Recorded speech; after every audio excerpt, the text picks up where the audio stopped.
Inside an underground nightclub, the crowd was dancing to the beat of the music. The DJ saw that the fire was too small, so he asked his juniors to connect more gas pipes. When the music started, an explosion sent him to the altar, and the culprit was Mike. He planted another bomb after the DJ demanded more fire. He was eliminated by his manager when he signed an underground contract with a rival company. Not a very smart move by the DJ. After that, Mike returned to his villa to make a cool beer, sipping in the yard while waiting for the notice that $42,000 had been transferred to his account.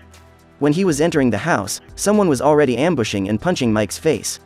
He threw the beer bottle, but the opponent easily kicked it and broke it. The masked man continued to attack and beat Mike's head. He repeatedly smashed his own properties. As he approached the brand new TV he had just bought, Mike asked the masked man to stop. However, as soon as he finished his sentence, Mike sent the TV to the landfill. In the end, he had to shout, "Flirting bird," before the masked assassin stopped. Turns out this girl is Su Ling. Mike met her at a bar while in Hong Kong. At that time, Su Ling was a bodyguard. Seeing that Su Ling has good martial arts skill, Mike hired her to practice him, so Su Ling would come to ambush Mike every week. After each hit, Mike had to pay Su Ling $1,000 in wages. Before leaving, the beauty did not forget to insult Mike with a sentence, "too weak." 2 days later, Mike was walking through a bar when he saw his old friend Fred being kicked out. Fred repeatedly set fire to one of the guards. He continued to use his tool to kill the other two but ran out of gas. Luckily, Mike got there to save Fred's ass. When he arrived safely, Mike questioned Fred why he was here. The fat guy replied that he came here to find a bear, and his assassin company and Big Ray went bankrupt because Mike killed the customers in part 1, so no one dared to hire them anymore. Damn, what a shame. Knowing this news, Mike could only apologize. Fred also showed a picture of his new girlfriend online to Mike. He took Fred home to temporarily hide from the police. When he reached the wardrobe, Mike was ambushed by Su Ling. The beauty gave him a kick while Fred in the back shouted, but Su Ling broke his mouth to shut him up. Mike immediately rushed in to stop Su Ling. He had to call "Flirting bird" before the beauty stopped. It turned out that Su Ling had already spent all her money, so she came earlier to beat Mike, and when she achieved her goal, she left. Now that's a true hustler right there. After that, Fred asked Mike to find his girlfriend online because the two had lost contact. Mike knew that Fred had transferred her $50,000 and was speechless. This proves that she has run far and wide with that amount of money.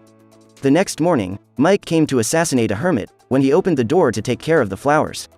When Mike saw the hermit, he immediately informed Fred. Fred then hacked into this automatic system, causing the iron door to cut the hermit head clean open. In the evening, Fred cosplay as an old lady to give the old guy a BJ. Then Mike drops a ladder from above and smash through his head. Then the two joined hands to make a living. Fred began designing tools for assassination. He sews explosive suits, saw shooting device, death weightlifting gear, and so on. While experimenting, an assassination contract was sent to Fred. Mike advises Fred to refuse immediately because this is Zuzer's son. She is a notorious tycoon and also Mike's client. Not to mention, she will hunt down anyone who dares to touch her retarded sons. A week later, Su Ling continued to beat up Mike. This time the beauty stayed to drink coffee with the two single guys. Fred knew that Su Ling worked as a security guard for a nearby bar, so he asked her to find his GF for him. Because Fred is afraid of his online girlfriend being kidnapped as a slave. In the afternoon, the assassin duo visited a handsome six-pack. While he was busy talking on the phone, the bathtub from the upper floor crashed down on his head. Mike and Fred also take pictures of their hard work as well. At this moment, both of them were electrocuted and fainted. Moments later, when they woke up, they were tied up. Big guy Armando is trying to threaten Mike by beating him, but Mike doesn't even flinch and just laugh. Now that the boss Zuzer has appeared, she thinks Mike and Fred have assassinated their son Dante. When Dante threw his cigarette down the drain outside the bar, an explosion occurred, knocking his ass out. Luckily Dante didn't die, or else Zuzer would have killed Mike.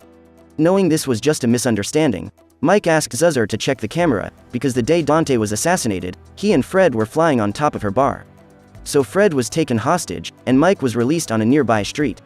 He must stop those who want to kill Dante, or Zuzer will put Fred on the altar. Mike entered Su Ling bar and met the boss Big Ray. He was very surprised and asked how he found him. Big Ray gives Mike the letter that Fred sent. Big Ray was very upset because the two were making good money without inviting him, while his assassin organization had to close down because Mike killed the customers in previous part. What a pity for Big Ray when he was betrayed by the brat that he raised. Mike immediately explained that he had not invited Big Ray to come here because the job was not stable. Big Ray gets angry and demands Mike to make up for his loss. Mike could not deny the guilt, so he wanted to compensate with money for Big Ray. Big Ray spit in Mike's face and made him pay double. By the way, he also wanted Mike to cooperate in assassinating Dante. Mike was speechless when he learned that Big Ray was the guy that took the Dante assassination contract. Mike advises Big Ray to quit this mission because Fred is being kidnapped by Zuzer. After a bit of persuasion, Big Ray revealed that he was not the only assassin sent. Someone paid $50,000 to meet with other 6 assassins. Whoever kills Dante will be paid $9 million. At this moment, a message is sent to Big Ray. It is Dante's location because Big Ray has a tracking device on him. So Mike rushes to Dante's place. He's raping everyone's ears in the bar with his terrible singing skill. Soon Mike arrived, warning Armando that assassins were coming because of the tracking devices. However, Armando was not surprised. He told Mike that Zuzer had installed a locator on the watch to track his stupid son. Before he finished his sentence, Dante jumped down to curse Mike, and did not agree to throw away the watch his mother gave him. Armando now also realizes the danger, so he lets his subordinate take off the watch, but Dante swallows it in his stomach. Again, a retarded spoiled brat. Suddenly, an explosion occurred that made the whole crowd turn pale. The bodyguard came to check, and a stun bomb was dropped to make everyone dizzy. Immediately, a female assassin named Freya entered and shot them all. The female assassin is not only good at shooting but also a very capable fighter. She even dodges bullets. Mike quickly pulled Dante into hiding. When Freya went looking, Mike knocked the gun off of her hand. The female assassin continued to pull out her pistol but was also taken away.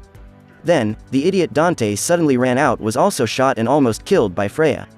As it turned out, Mike already knew Freya, so he wanted her to give up this mission. But Freya's target was killed by Mike in the last mission, so she continued to attack.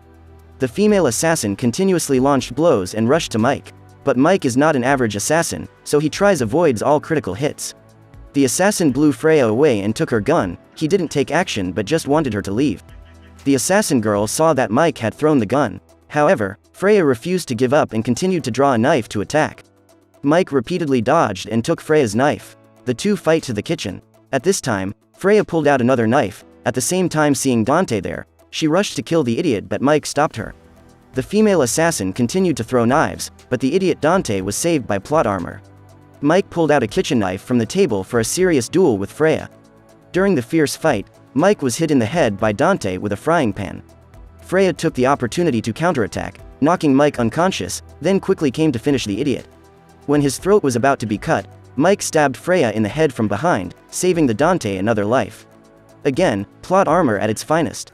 Then Mike called to inform Zuzer. She asked Mike to take his son to a safe place, then Fred would be released.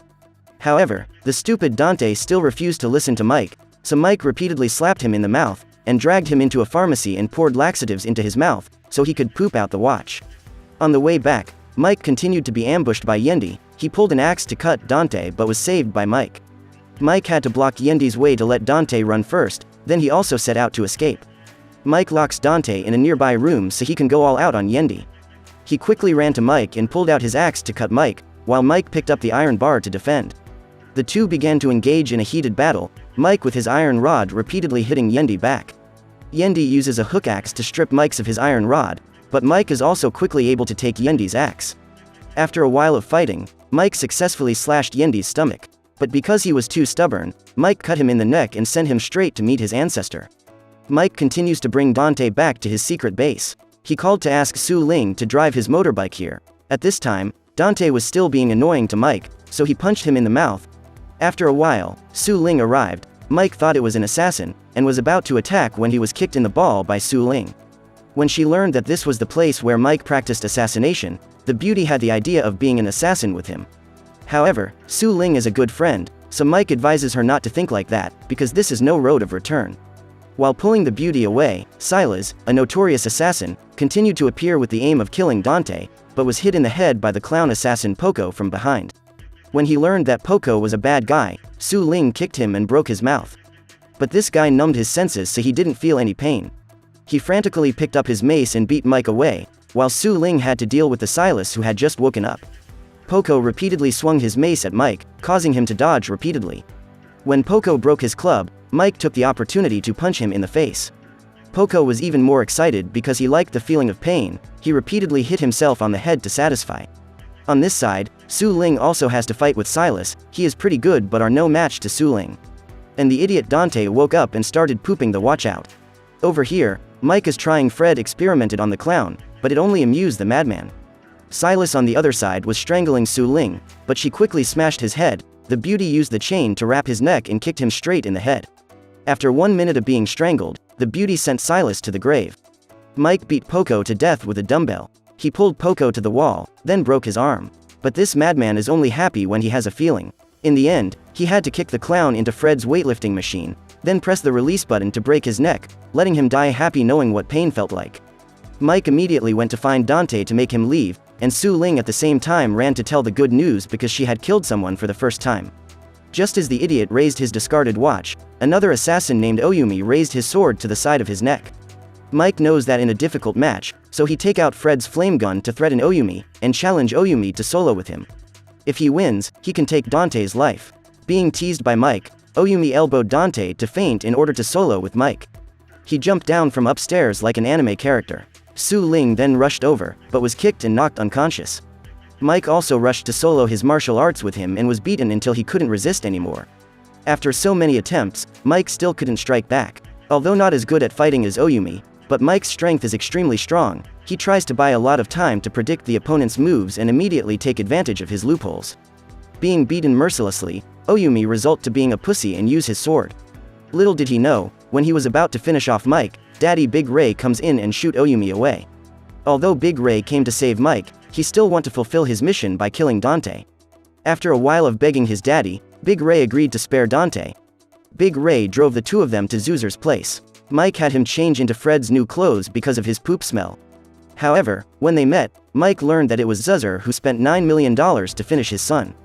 That unexpected. Unfortunately, Mike carried the team so hard that the stupid son is still breathing, so she kept the contract to let Fred leave. Knowing Mike was about to leave, Dante stood and rambled on with his mother about how he'd been beaten, but Zuzer didn't care and let Fred leave. So the fat guy was successfully rescued. Fred was happy to see Big Ray here, but Big Ray wasn't in a hurry to celebrate, but grabbed the remote control and pressed a button. The idiot Dante was using his mother to curse Mike repeatedly, then Fred's lab clothes exploded, sending both his mother and son to the grave, and his head also flew to the three guys. They then returned to Su Ling's bar to celebrate. She has also found Fred's lover. It turned out that she was kidnapped by traffickers to work as a waitress in a nearby bar. The relationship didn't last long when she ran away when she learned that Fred was the killer. And Big Ray, after taking $9 million from Zuzer, continued his career opening a different assassin organization. The movie ends here.